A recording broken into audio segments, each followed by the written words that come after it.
Bien, entonces como se mencionó en la parte 1, pues ya hemos dicho que este vector no tendría componente en el eje vertical. La idea es demostrarlo. Entonces utilizamos la fórmula para determinar la componente vertical. La magnitud de la componente vertical es igual a la magnitud del vector b por el seno del ángulo que forma con la horizontal, en este caso beta. Reemplazamos los valores para la magnitud de b, que son 2 kilómetros, por el seno de beta, que sería seno de 0 grados. Tenemos 2 kilómetros, el seno de 0 es 0, 2 kilómetros por 0 nos da pues 0, o sea, eso quiere decir que la magnitud de BY es igual 2 por 0, 0. Resumiendo, por el momento sabemos que la componente horizontal del vector AX tiene un valor de 1.72 kilómetros, una magnitud de 1.72 kilómetros. AY, la magnitud de AY es 1 kilómetro. La magnitud de BX es el mismo valor de la magnitud del vector B, 2 kilómetros. Y la magnitud del vector BY es 0 kilómetros. Vamos a determinar entonces pues las componentes del vector, las magnitudes de los componentes del vector C, pues de la misma manera en lo que lo hemos hecho. Ahora pues hay algo particular con el vector C. Fíjense que forma un ángulo con respecto a la horizontal, eso lo expliqué al principio, que puede ser de menos 90 a 270, pero no forma ángulo con respecto a la vertical. ¿Qué quiere decir eso? Que va a tener una componente a lo largo del eje vertical, o sea, una sombrita a lo largo del eje vertical, pero no va a tener sombritas a lo largo del eje horizontal, porque este vector no forma un ángulo con respecto a la vertical. Esa es la razón. Entonces para ello pues igual lo mismo, voy a utilizar la fórmula para determinar componentes o magnitudes de las componentes, en este caso para C. Entonces Cx, o la magnitud del vector Cx, es igual a la magnitud del vector C por el coseno del ángulo que forma con respecto a la horizontal. Este es un ángulo gamma. Reemplazo pues los valores para cada una de estas variables. En este caso pues esto es 5 kilómetros, fíjense, la magnitud del vector C por el coseno de gamma, que es el ángulo que se forma con la horizontal. Yo voy a trabajar con 270 grados, si ustedes trabajan con menos 90 van a llegar al mismo resultado, no hay ningún problema. Cx sería entonces 5 kilómetros multiplicados por coseno de 270. Pero ustedes van a encontrar que coseno de 270 es 0, o sea que la magnitud de la proyección a lo largo del eje X pues va a ser 0. Eso lo voy a escribir acá, 0 kilómetros, y lo voy a poner en mi resumen. Cx es igual a 0 kilómetros. Vamos a ver ahorita cuánto vale ese y. Entonces determinemos el valor de la componente Cy. Es exactamente igual la magnitud del vector C, esta vez por el seno del ángulo gamma.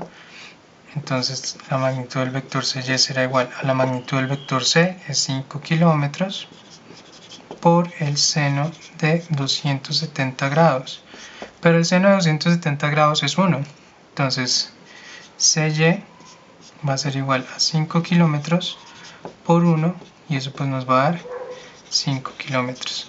De nuevo, pues como les decía al principio, esto no es necesario hacerlo porque pues los vectores tanto B como C están uno a lo largo del eje horizontal y otro a lo largo del eje vertical. No es necesario hallar los componentes porque la misma componente horizontal o la magnitud de la componente horizontal es el vector, 2 kilómetros. Y para este la magnitud de la componente vertical 5 kilómetros, mientras que este no posee componente horizontal, B no posee componente vertical.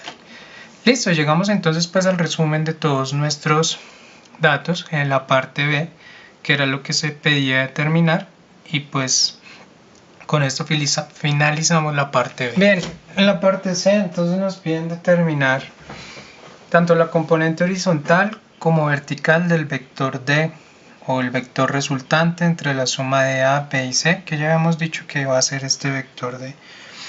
¿Cómo voy a hacer eso si no tengo el ángulo que forma este vector con respecto al eje horizontal? Llamémoslo θ. No tengo idea de qué tan largo es tampoco. Entonces, pues acá entra el trabajo que realizamos en la parte anterior. Recuerden que yo ya conozco cuánto vale este pedacito, qué tan largo es. Eso es la componente del vector A lo largo del eje X, es 1.72 kilómetros. Y fíjense en algo importante, el vector B que está acá, este largo, pues es este mismo largo de acá. Lo voy a retener acá. Simplemente estoy trasladando el vector, o sea, no lo estoy modificando. Este largo de acá es este vector B, o magnitud del vector B. Esto mide 2 kilómetros. Y si ustedes se fijan, pues una vez que yo borre esto, ya no es necesario que lo tengamos acá. Y esto de acá, no voy a borrar esta parte porque es importante para el siguiente paso. Y voy a borrar lo negro porque también es importante para el siguiente paso. Pues se descubre uno que este pedacito, este largo de acá, lo voy a señalar con rojo. De aquí hasta acá, pues simplemente es la suma de estos dos. Y es la proyección a lo largo del eje X, o sea, la sombrita de D a lo largo del eje X vale esto, vale la suma de 1.72 más 2 kilómetros. ¿Eso qué quiere decir?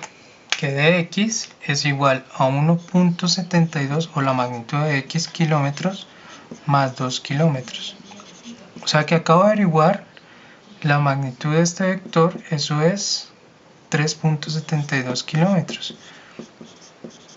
Lo largo de aquí a acá. ¿Por qué no borré este pedacito? Recordarán ustedes que esta es la magnitud de la proyección a lo largo del eje Y del vector A. Y todo esto es el vector C. Fíjense que para determinar este trocito de acá, este pedacito, porque es lo que quiero saber, que es mi proyección para el vector D a lo largo del eje vertical, pues yo tengo que saber cuánto hay de aquí a acá. Yo no tengo idea cuánto hay de aquí a acá, sin embargo sé que a lo largo, desde aquí a acá, en negro, tengo 5 kilómetros. Desde aquí a acá hay 5 kilómetros. Y este pedacito de acá, en rojo, que lo puedo mover acá, vale 1 kilómetro. Desde aquí hasta acá. Entonces, si yo corto este pedacito en rojo, lo desaparezco, o sea, hago una resta de 1 kilómetro a 5 kilómetros que habían anteriormente, pues voy a encontrar que este pedazo de acá vale 4 kilómetros. Y esto es nada más y nada menos que la proyección del vector D a lo largo del eje vertical. O sea que dy era la resta del vector S a lo largo del eje vertical, 5 kilómetros, menos el vector A lo largo del eje Y, que era 1 kilómetro. Y pues esto nos da como resultado 4 kilómetros.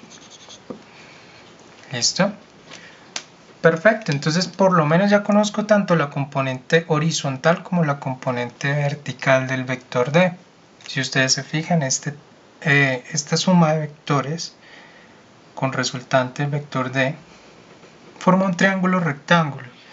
Y ustedes saben resolver triángulos rectángulos, pues nosotros sabemos que podemos utilizar el teorema de Pitágoras para determinar la magnitud o lo largo del vector D. Entonces procedo a determinar la magnitud del vector D de la siguiente manera. Fórmula general me dice que es la raíz cuadrada de la magnitud del vector de x elevado al cuadrado más la magnitud del vector de y elevado al cuadrado. Pero pues yo ya las conozco, simplemente es reemplazar.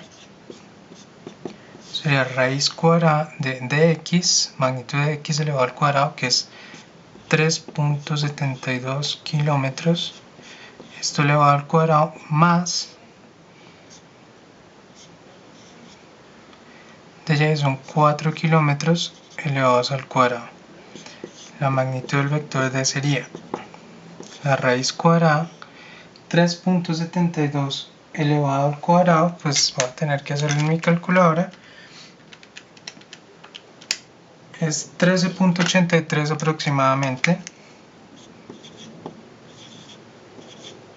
kilómetros cuadrados, más 16 kilómetros cuadrados, porque 4 al cuadrado pues es 16. Esta suma nos da 29.83, o sea que D es igual a la raíz cuadrada de 19.83 kilómetros. Y finalmente, para determinar cuánto mide esto, perdón, da 29.83. Para determinar entonces cuánto es lo largo de ese vector, pues le saco la raíz cuadrada de ese resultado. Raíz cuadrada de 29.83 es aproximadamente 5.46. Entonces lo largo de este vector es 5.46 kilómetros. Estos kilómetros cuadrados, acá nos quedaría la respuesta en kilómetros. Por último, para determinar entonces la dirección del vector D, que eso hace referencia siempre al ángulo que se forma con respecto a la horizontal, entonces voy a utilizar la función tangente.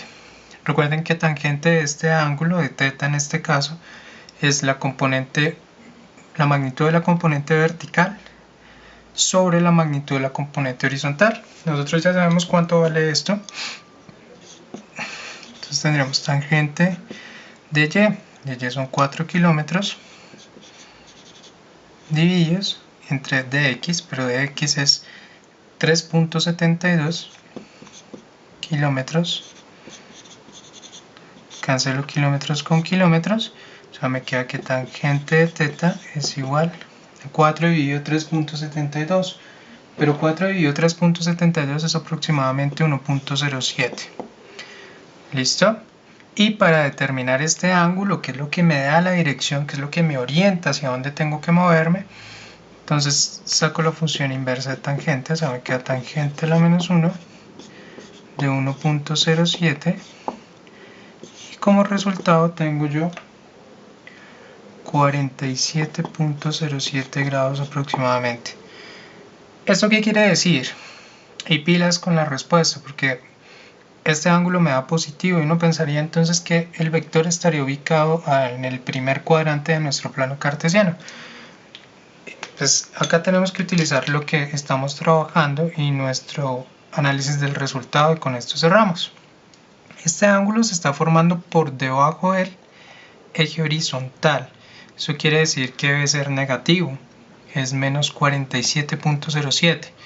¿Por qué este ángulo no nos da negativo? Porque pues esto es un vector, debería tener un negativo acá, pero yo no se lo voy a poner porque estoy hablando de magnitudes, por eso esto es positivo. Pero si tomáramos el signo negativo, pues seguramente esto nos daría negativo, o nos daría el ángulo complementario. Ya voy a explicar a eso que se refiere. Sin embargo, tengamos en cuenta que esto quiere decir 47.07 grados en dirección sur del este, o menos 47.07 grados. Si medimos el ángulo a favor de las manecillas del reloj, si lo medimos en contra, es decir, no es este espacio de acá, sino este desde aquí, desde el eje horizontal hasta acá, este sería nuestro ángulo, serían 312.9 grados. ¿Cómo hago para determinar este valor? Tomo 360 grados y le resto 47.07. Y entonces este sería el ángulo con respecto al horizontal, o podemos decir 47.07 grados en dirección sur del este. Esta es su preferencia entonces para que lo escojan y lo analicen.